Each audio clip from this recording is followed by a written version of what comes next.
Dipersilakan kepada penasihat hukum terdakwa untuk mengajukan pertanyaan. Baik, terima kasih. Bapak Ugroseno, selanjutnya saya panggil saksi. Kami ingin menanyakan, kebetulan Bapak di sini kan menjadi saksi untuk terdakwa Hendra dan terdakwa Agus. Mungkin dapat dijelaskan sejak kapan saksi menjabat sebagai Kadif Propam Polri? Saya menjabat Kepala Divisi Profesi Pengamanan Polri sejak tahun 2009 sampai tahun 2010. 2009 sampai dengan 2010 ya.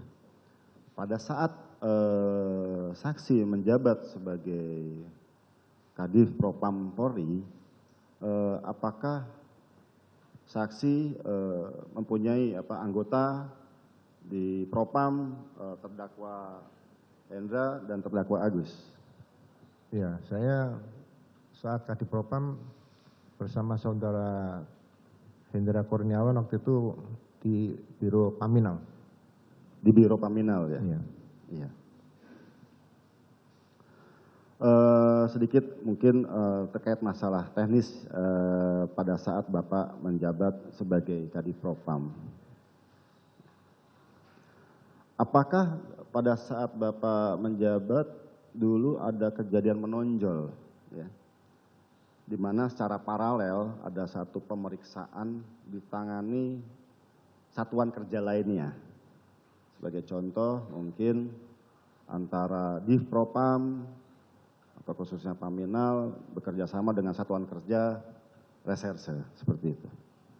Ya, terima kasih. Jadi pada saat saya menjabat Kepala Divisi Propam, kebetulan saat itu ada kasus penembakan yang diduga dilakukan oleh seseorang yang berkait dengan Ketua KPK saat itu, Pak Antasari. Kemudian melibatkan juga ada anggota Polri yang terlibat di dalamnya. Sehingga pada saat penanganan Pak Antasari dan saksi-saksi diperiksa di Polda Metro Jaya. Kemudian saya mendapat perintah dari Pak Kapolri waktu itu untuk segera mengamankan Kombes B dengan arahan Pak Kapolri, hati-hati dengan senjatanya. Jangan sampai ada korban anggota Propam atau anggota kita lainnya. Tolong didekati, kemudian disita senjatanya dan segera dibawa ke Bareskrim Polri. Nah, kemudian saudara Widyadi saya serahkan di Bareskrim dan diperiksa oleh pihak Bareskrim Polri. Tapi belum ditahan. Setelah diperiksa di Bareskrim, kemudian diserahkan ke Propam Polri, diperiksa oleh Propam, dan akhirnya penanganan selanjutnya ditangani oleh Polda Metro Jaya. Jadi hubungan antar satuan kerja di kepolisian itu sangat wajar dan lazim seperti itu, Pak? Ya, jadi secara struktural dan fungsional memang sudah bekerja seperti itu. Sudah bekerja seperti itu, baik. Selanjutnya, pada saat ada kejadian, pada saat Bapak bertugas mungkin punya pengetahuan atau mengetahui apabila ada satu kejadian di TKP, itu melibatkan anggota Polri, itu biasanya siapa yang terlebih dahulu mengamankan? Iya, jadi kalau ada satu kejadian di situ, apakah korbannya anggota Polri atau diduga pelakunya anggota Polri, nah, ini Propam harus segera turun untuk mengamankan. Jadi bisa bersama-sama dengan pihak reserse wilayah, bisa juga yang mendengar duluan kan ada piket di Propam. Begitu mendengar langsung ke TKP dan membuat laporan. Itu berangkat ke TKP itu tanpa menunggu surat perintah, karena harus segera ke TKP, menangani TKP sejak awal supaya bisa mengamankan berkaitan dengan senjata api yang kemungkinan ada di TKP dan melibatkan anggota Polri tadi. Oh, begitu ya. Apakah memungkinkan itu kalau misalnya yang mengamankan serse, mengamankan senjata, apakah dimungkinkan seperti itu? Apakah ada kekhawatiran serse tersebut melakukan perlawanan makanya itu Propam atau Provos yang terlebih dahulu datang ke TKP atau Propam khususnya pada umumnya yang ke TKP? Ya, itu memang standar universal di beberapa negara di dunia. Jadi kalau ada dugaan anggota yang membuang tembakan, menembak, kemudian juga menembak dalam peringatan atau menembak seseorang, itu memang Propam harus turun duluan. Nah, dia melakukan tindakan menyita senjata, mengamankan, bukan menyita. Kalau menyita nanti kaitan dengan penyidikan. Mengamankan senjata, kemudian membuat laporan. Nah, nanti apabila akan ditangani reserse, ya diserahkan saja kepada reserse pakai berita acara. Seperti itu aja. Oh, jadi semudah itu ya Pak ya. Nah, Ya. Selanjutnya apabila terjadi kejadian yang seperti itu untuk anggota khususnya nanti di Paminal itu untuk melakukan penyelidikan tentunya, apakah pada saat kejadian atau setelah mengamankan itu wajib dibuatkan sprint atau bagaimana? Tergantung kejadian. Kalau kejadian ya seperti yang terjadi di Duren 3 misalnya gitu ya. Itu kejadian yang mendadak, tidak pernah ada yang tahu sebelumnya, begitu mendengar tanpa surat perintah pun ada piket bisa langsung ke TKP. Oh, jadi bisa langsung ke TKP? Bisa, nggak ada masalah, membuat nanti berita acara di TKP atau laporan hasil mendatangi TKP. Kita kan bisa masing-masing sudah ahli membuat berita acara dan sebagainya. Berita acara pendapatan. Nah, itu dilaporkan pada pimpinan. Nah, pada saat nanti misalnya ditindaklanjuti reserse, itu akan menjadi petunjuk sesuai dengan pasal 184 KUHP, petunjuk bisa menjadi rangkaian alat bukti tadi. Baik. Kalau saat ini kan mungkin sistemnya ketika ada kejadian itu dibuatkan infosus. Pada saat zaman Bapak itu sama infosus juga atau bukan Pak? Ya, infosus tetap dibuatkan karena itu untuk bertanggung jawab kalau suatu saat ada hal-hal misalnya terjadi yang pertanyaan-pertanyaan dari media, dari pimpinan, dari kepala negara itu memang ada laporannya tertulis bukan hanya lisan. Di dalam infosus itu ya. Ya. Nah, kemudian setelah infosus kan sebagai dasar akhirnya dibuatkan sprint ya Pak, kayak gitu. Ya, kalau memang sudah ada info khusus untuk administrasi tindakan selanjutnya sebaiknya dibuatkan surat perintah. Iya. Jadi ada satu hal yang menarik, mungkin saya tidak tahu apakah memang terjadi pada saat eranya Bapak pejabat sebagai Kadif Propam pada saat itu. Pemberlakuan sprint ini tentunya wajib dengan tanggal kapan diberlakukannya seperti itu. Nah, apakah pada saat Bapak ada juga sprint yang masih dikosongkan tanggal mulai berlaku sejak tanggal kapan sampai dengan tanggal kapan? Itu apakah pernah terjadi, Pak? Menurut saya itu bukan hal yang prinsipil yang harus dipenuhi ya. Jadi yang penting surat perintah itu sudah ditandatangani, kemudian diberikan tanggal kapan ditandatangani biasanya ada. Itu bisa dilihat juga arsipnya, biasanya pada tanggal. Kemudian diberikan nomor, itu sudah cukup. Kalau dilihat nanti misalnya berlakunya kapan, biasanya sudah ada bulannya. Ya kan? Tapi biasanya kita kalau ada kaitan dengan dengan administrasi pertanggungjawab keuangan, kan tidak bisa ditulis 1 bulan penuh, nggak bisa. Biasanya biasanya dikosongi supaya kelihatan nanti pertanggungjawab untuk administrasi keuangan, oh ini hanya dilaksanakan 3 hari atau 1 minggu atau 10 hari. Tidak bisa setiap ada sprint minta keuangan nanti ditulis 30 hari, nggak bisa. Jadi diisi belakangan selama itu tidak ditemukan oleh BPK itu hanya administrasi di bidang pertanggungjawab administrasi tugas dan administrasi keuangan yang berkaitan dengan dana dari APBN. Jadi itu menyangkut pertanggungjawaban terkait dengan adanya penyelidikan karena masalah terkait dengan anggaran yang diberikan untuk penyelidikan tersebut ya Pak ya? Iya, jadi surat perintah itu setelah saya katakan tadi itu sah, kalau hanya tanggal itu biasanya hanya dikaitkan dengan waktu yang berkaitan dengan anggaran kira-kira nanti diminta pertanggungjawabannya kepada negara. Baik. Selanjutnya. Kalau pada saat era Bapak, sprint itu harus dibuat siang hari atau bisa malam hari atau waktu hari libur atau hari besar, apakah bisa dibuat sprint, Pak? Iya, jadi polisi itu manajemen kan 24 jam. Jadi tidak ada batasan membuat surat perintah itu jam berapapun tidak ada masalah. Jadi beda dengan perusahaan gitu ada jam kantor. Kalau polisi 24 jam ya jam berapapun ya buatkan sprint itu nggak ada masalah. Oh tidak masalah berarti Pak ya? Iya. Baik. Jadi baik saya lanjutkan.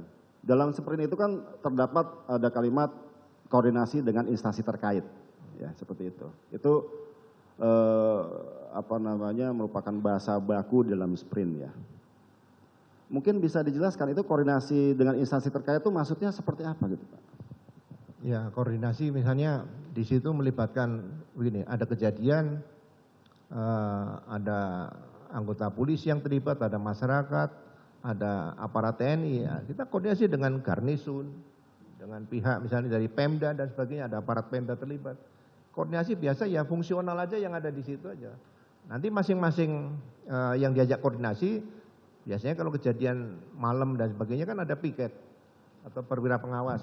Mereka lapor sama pimpinannya lagi. Nah, nanti dibuatkan surat perintah dari kesatuannya lagi yang baru. Jadi tidak ada kejadian misalnya terus satu surat perintah berlaku untuk semua anggota, seluruh fungsi yang terlibat, itu tidak pernah terjadi.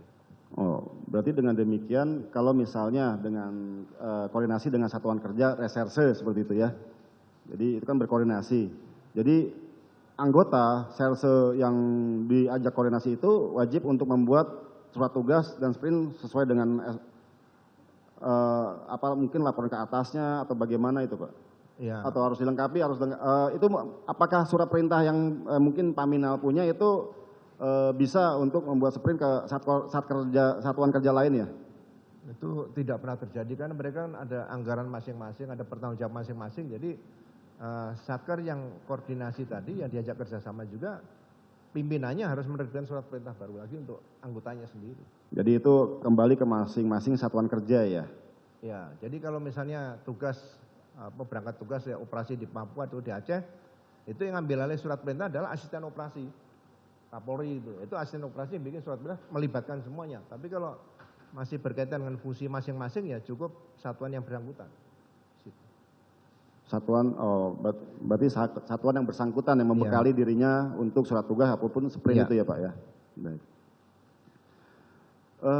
Pada masa jabatan Bapak ini apakah pernah menangani atau pada saat penyelidikan itu terkait dengan petunjuk CCTV ataupun DVR seperti itu? Kalau memang pernah, bagaimana cara penanganannya atau pengamanannya lah seperti itu? Ya begini, biasanya kan Propam itu juga tugasnya di samping juga menyelamatkan, mengamankan organisasi, anggota Polri juga, masyarakat juga, institusinya juga. Ya kan? Jadi begitu ada kejadian yang diduga melibatkan anggota Polri, ya jangan sampai nanti misalnya ada CCTV ini dirusak, diambil orang, dihancurkan ya. Propam tahu bisa diamankan dulu, nggak ada masalah. Yang penting ada berita acara, tidak dirusak. Kalau dirusak kan itu berarti kan dihancurkan. Kalau tidak dihancurkan selama diambil diamankan ya untuk membantu penyidikan selanjutnya kan dari rekan-rekan Propam atau Paminan ini kan justru malah menguntungkan penyidikan. Baik, baik. Kembali lagi kepada masa Bapak itu menjabat Kadif Propam. Pada saat Bapak menjabat terdakwa Hendra sebagai apa pada saat itu mungkin masih ingat? Ya, Pak Hendra waktu itu masih AKBP ya. Masih AKBP ya?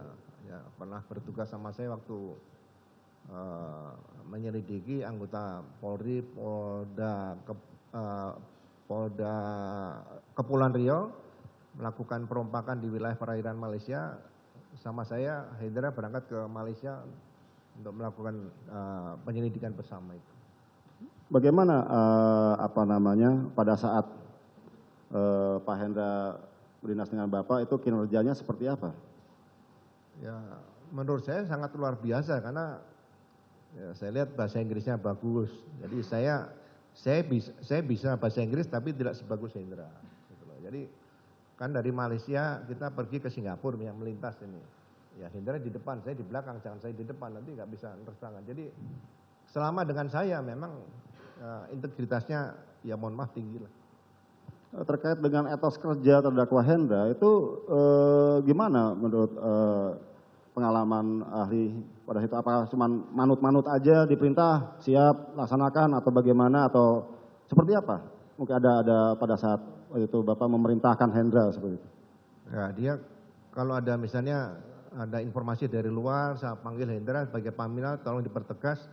Misalnya saya ngambil langkah, Hendra, kamu segera lakukan, dekati orangnya, kamu periksa. Nah, dia satu-satunya perwira yang berani menyatakan, mohon izin jenderal kalau bisa jangan langsung ke sana, nanti kami akan menyelidiki dulu bagaimana seharusnya kami mendekati orang itu.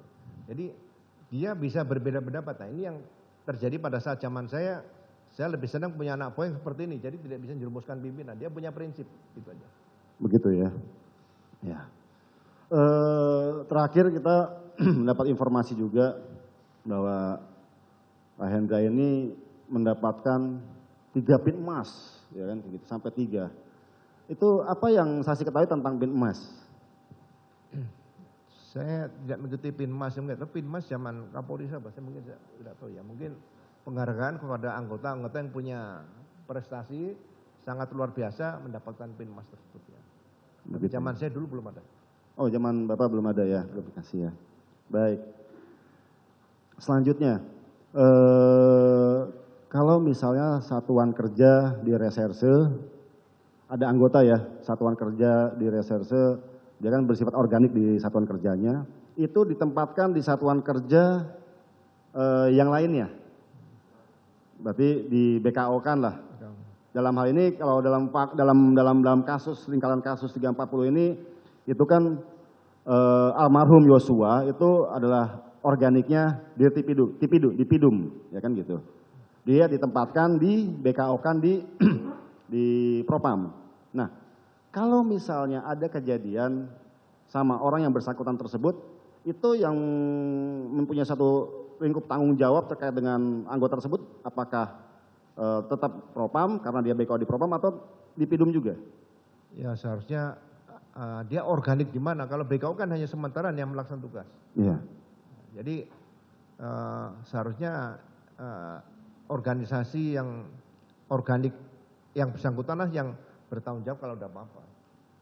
Oh begitu ya? Ya, jadi di Propam itu kan yang menggunakan dia saja sementara. Oh iya, karena memang ada satu di apa namanya rangkaian kasus ini pada saat itu ada orang di Tipidum di Jatanras pada saat kejadian datang juga ke TKP seperti itu. Jadi itu adalah bentuk satu tanggung jawab juga, kepedulian gitu, kepedulian atas anggotanya yang saat itu ada terjadi penembakan seperti itu. Itu wajar seperti itu ya? Ya sebetulnya kalau ada kejadian kan ada wilayah dulu yang pertama turun. Ya. Ya kan? Jadi kalau wilayah sudah turun, kalau biasanya menyangkut kasusnya itu mempunyai perhatian yang tinggi dari masyarakat misalnya. Itu semua fungsi tidak langsung masuk ke TKP yang menangani adalah wilayah, lokus delikti di situ.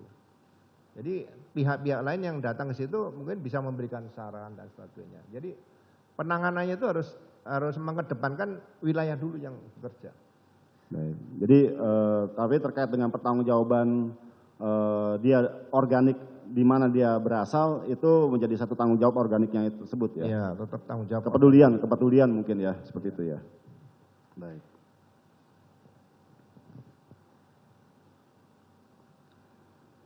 Untuk dari saya cukup yang mulia. Lanjutkan.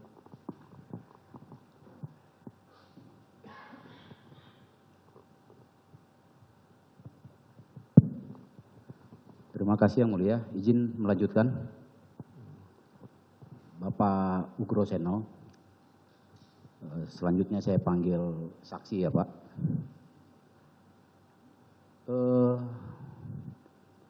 Bapak pernah menjabat sebagai Kadif Propam juga ya Pak ya? Iya, betul. Kemudian terakhir di Wakapolri. Wakapolri ya. Baik Pak. Sewaktu Bapak menjadi Kadif Propam dan sampai saat ini, apakah Propam itu melakukan atau menjadikan objek pemeriksaan di Propam itu adalah polisi-polisi yang patut diduga melakukan pelanggaran? Ya, objek dari pemeriksaan Propam ya mulai dari yang masih belum jelas, biasanya tangani Paminal, begitu cukup bukti, biasanya kalau kaitan kode etik ya bisa ditangani dengan Biro Bertanggung Jawab Profesi, tapi kalau misalnya berkaitan dengan ini pelanggaran disiplin ditangani oleh pihak Profesi. Berarti semua yang urusan dengan Propam biasanya ada masalah. Walaupun belum tentu salah, tapi pasti ada laporan diduga gitu aja pelanggaran. Baik, pertama berarti yang melakukan penyelidikan itu adalah Paminal ya Pak? Ya, Paminal itu biasanya kemampuan orang intelijen banyak di Paminal di sini digunakan. Jadi Paminal itu nggak dikenal orang, tapi kayak ya seperti silent operation gitu. Jadi dia akan menyelidiki tanpa menyentuh objek. Itu Paminal. Baik Pak. Paminal itu di mana terakhir yang menjabat Karo ini adalah terdakwa HK ya Pak ya. Kemudian Pak, saya ingin bertanya lagi, apabila di Paminal itu ada seseorang polisi yang sedang diperiksa dan kemudian hasil pemeriksaan di Paminal itu sudah dinyatakan terbukti melakukan pelanggaran dan sudah dilimpahkan ke Waprov, tinggal menunggu proses dari Waprov, apakah di PTDH atau apa. Tetapi di Paminal itu sudah selesai dengan dinyatakan terbukti melakukan pelanggaran. Kemudian orang tersebut menjadi pemeriksa kembali atau ditunjuk untuk memeriksa terdakwa HK untuk kasus yang juga tidak dikehendaki oleh terdakwa HK ini. Apakah itu boleh, Pak? Ya. Saya pernah menangani seorang perwira tinggi dengan diduga alat bukti yang saya temukan melalui Paminal waktu itu, dia melakukan dugaan-dugaan yang mengarah ke pidana. Langsung saya buatkan nota dinas kepada Kapolri, mohon dinonaktifkan pejabat atau perwira tinggi tersebut dalam rangka pemeriksaan Propam. Dan itu kemudian dikeluarkan surat keputusan Kapolri yang bersangkutan dinonaktifkan dulu, dinonaktifkan. Jadi tidak boleh melakukan kegiatan, apalagi melakukan suatu penyidikan seperti itu. Ini bisa ada hal-hal yang, apalagi sudah pernah diperiksa Propam sebelumnya, ini kan ada konflik of interest. Ini sebetulnya jangan sampai terjadi. Kalau menurut saya, ya apa yang dilakukan itu udah cacat hukum menurut saya. Oh, faktanya orang tersebut, saya sebutkan saja, Kombes Pardede, menjadi penyidik di urusan ini, di cyber ini. Ya, seharusnya bisa dilaporkan oleh dari penasihat hukum agar dilakukan tindakan keperupaman kembali kepada atasan yang bersangkutan dan yang bersangkutan untuk pemeriksaan propam untuk penanganan lebih lanjut. Jadi kasus pertama masih belum jalan, tambah kasus kedua. Baik, Pak Saksi, saya bacakan ini pasal 14 huruf M Perkap tentang kode etik profesi Polri. Ya, Perpol. Setiap anggota Polri dalam melaksanakan tugas penegakan hukum sebagai penyelidik, penyidik pembantu, dan penyidik dilarang menangani perkara yang berpotensi menimbulkan konflik kepentingan. Apakah dengan seorang terduga pelanggar yang sudah terbukti di Paminal, kemudian menjadi penyidik di perkara yang melibatkan terdakwa HK, apakah menyalahi aturan ini?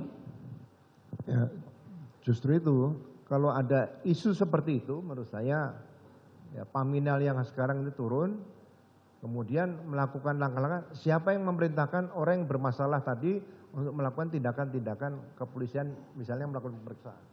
Ini masalah menarik supaya ke depan nanti hal seperti itu tidak terjadi lagi demi organisasi Polri yang lebih baik yang kita cintai ke depan. Baik, saksi. Terkait hasil pemeriksaan yang dilakukan oleh oknum tadi, apakah patut diduga tidak sah atau ada kepentingan di dalamnya? Ya sekarang bisa diuji nanti kalau dia dilaporkan ke Propam. Menurut saya berita acara seperti ini ada motif apa? Ya, nyatakan saya tidak sah, kemudian ditangani oleh Propam. Dilaporkan bahwa berita acara ini tidak sah, laporkan Propam di proses selanjutnya, gitu saja. Terima kasih saksi. Untuk sementara cukup dari saya. Ya, masih. Satu lagi. Silakan. Terima kasih. Tadi saya terlewat. Tadi saksi kan menjabat dari sejak 2009 sampai dengan 2010 ya. Pada saat saksi menjabat itu terdakwa Hendra sudah menjabat juga di sana?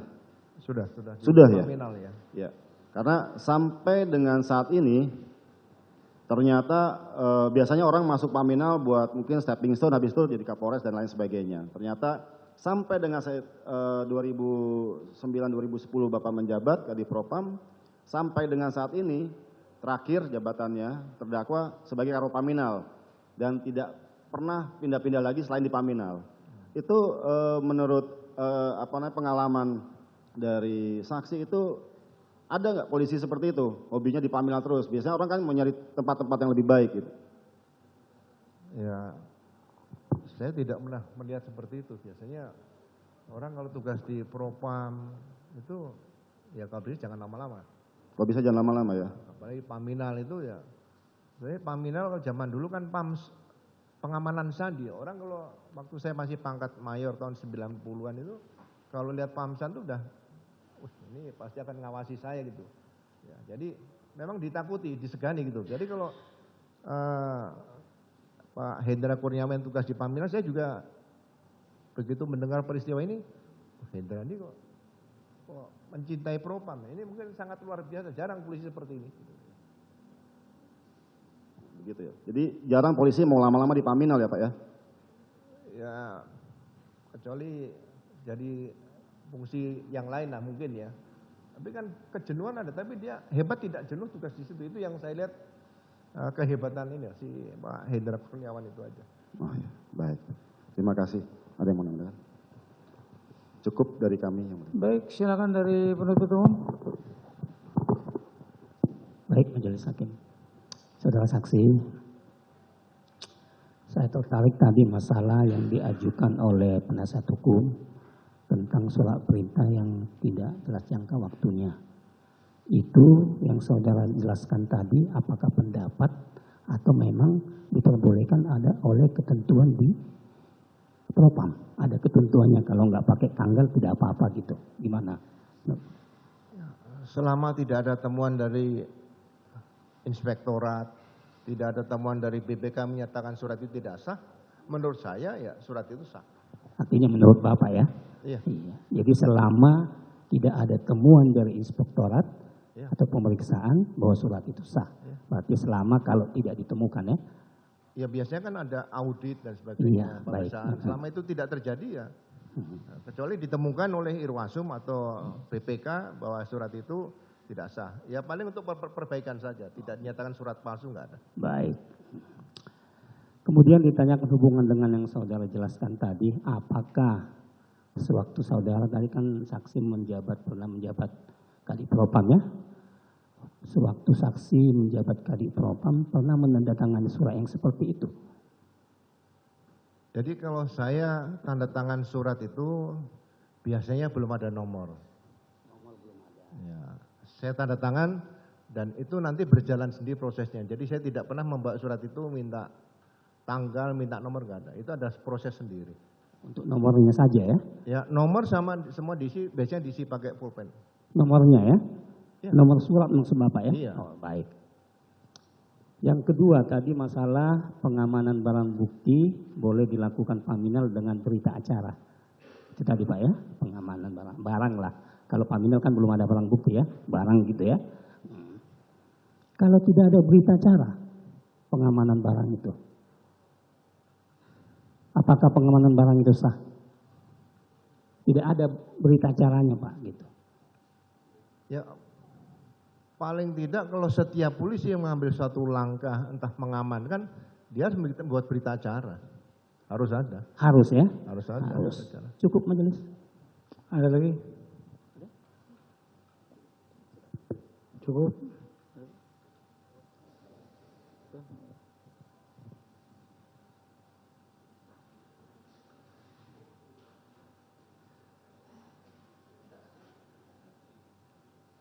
Saya sedikit aja, saudara saksi ya, terkait dengan soal garis tanggung jawab dan garis koordinasi antara unit. Kan tadi saya singgung di hadapan ahli administrasi negara tadi tentang Perkapolri 6 tahun 2017 tentang struktur dan struktur organisasi dan tata laksana di Mabes itu kan. Ada unsur pimpinan, ada unsur pembantu pimpinan dan pengawasan ya. Kemudian ada unit, namanya unit ya, unit pelaksana.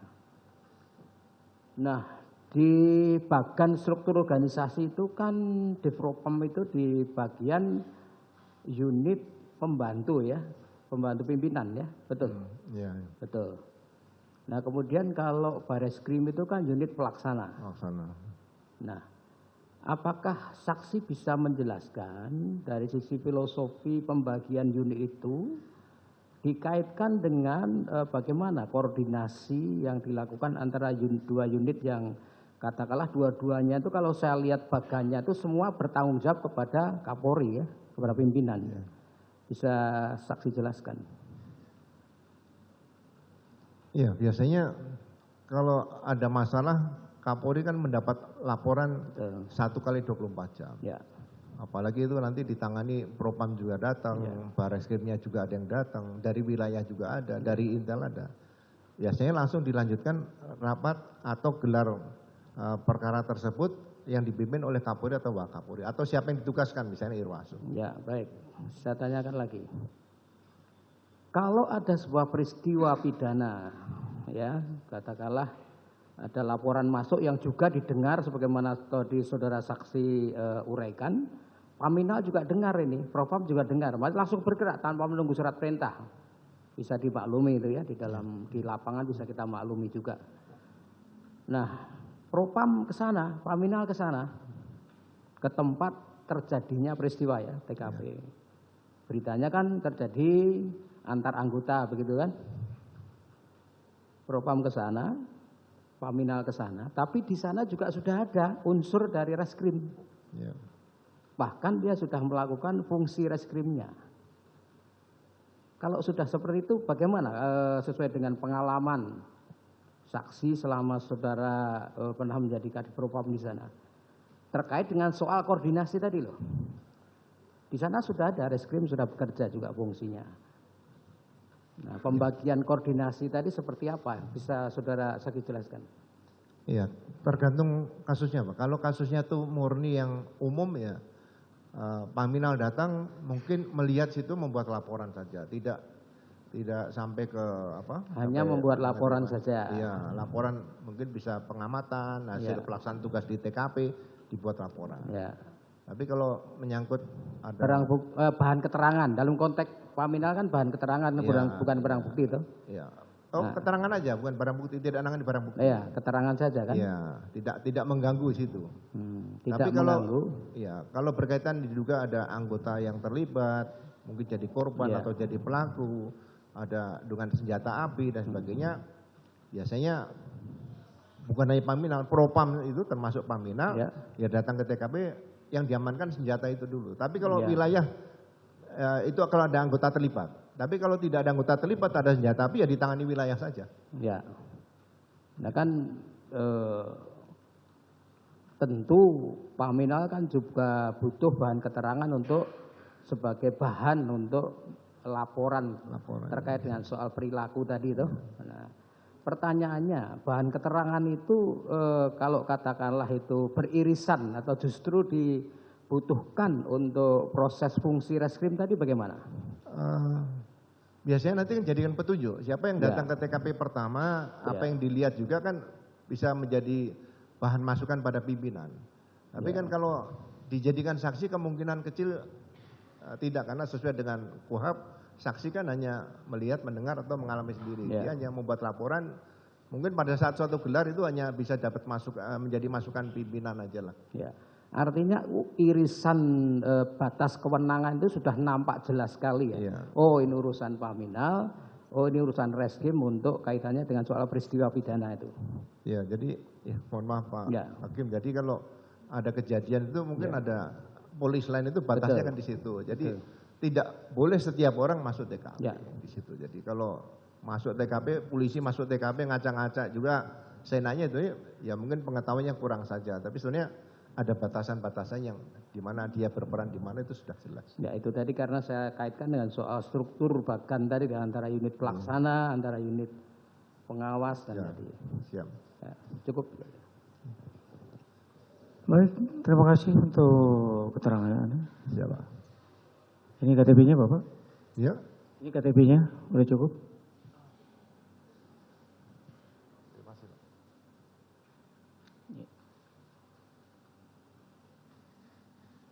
Silakan duduk.